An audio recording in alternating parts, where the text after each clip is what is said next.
Vico and Flixie claimed both of their first FNCS titles last weekend. Let's take a look at exactly what they did to claim the Axe of Champions. Both Vico and Flixie were standout fighters in their old duos, and now coming together for Major 3 turned them into one of the scariest teams in Europe. This gets them an uncontested Reckless Railways drop spot and free access to the forecast tower nearby, every game. But what if it doesn't spawn, I hear you ask? Well, all they needed to do was rotate to one that does, and fend off the poor team that's trying to take it for themselves. What ended up being one of the most effective elements of their strategy is the way that they got Storm Surge. Because the Cactus regeneration got removed going into Grand Finals, so many more teams found themselves rotating into Reckless Railways to gather more heals. And who was waiting there getting ready to pounce?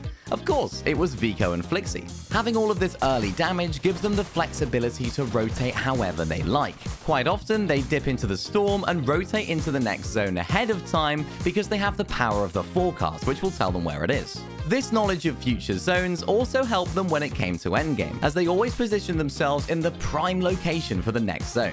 Then, inside of Flixie's expert tarps, Vico could frag out, and his 43 solo eliminations across the Grand Finals was a new record for EU. This unbreakable and repeatable game plan meant that they never placed lower than 18th and managed to pick up 2 victory royales, which helped them take home the Axe of Champions for the very first time.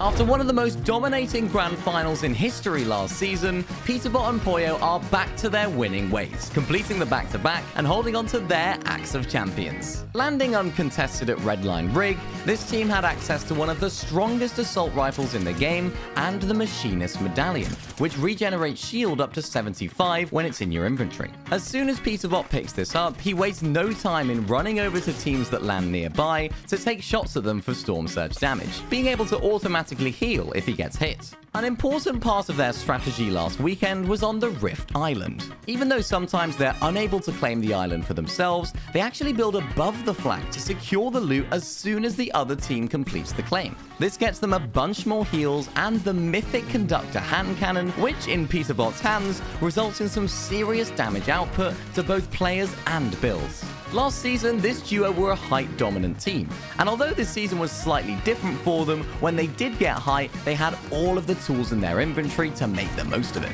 Using the fast fire rate of the Mythic Combat and the high damage output of the Mythic Hand Cannon, Peterbot can keep applying pressure to all of the builds down below to stop players from coming up. He's also picking up refreshes as he does this and closing out the game in style. These 2 wins across the 12 games were crucial in securing this duo the FNCS win and rounding off an incredible chapter for this duo, placing 2nd, 1st, and 1st. To see all of the best duos in the world compete against each other, don't miss out on the FNCS Global Championships in Texas on the 7th and 8th of September.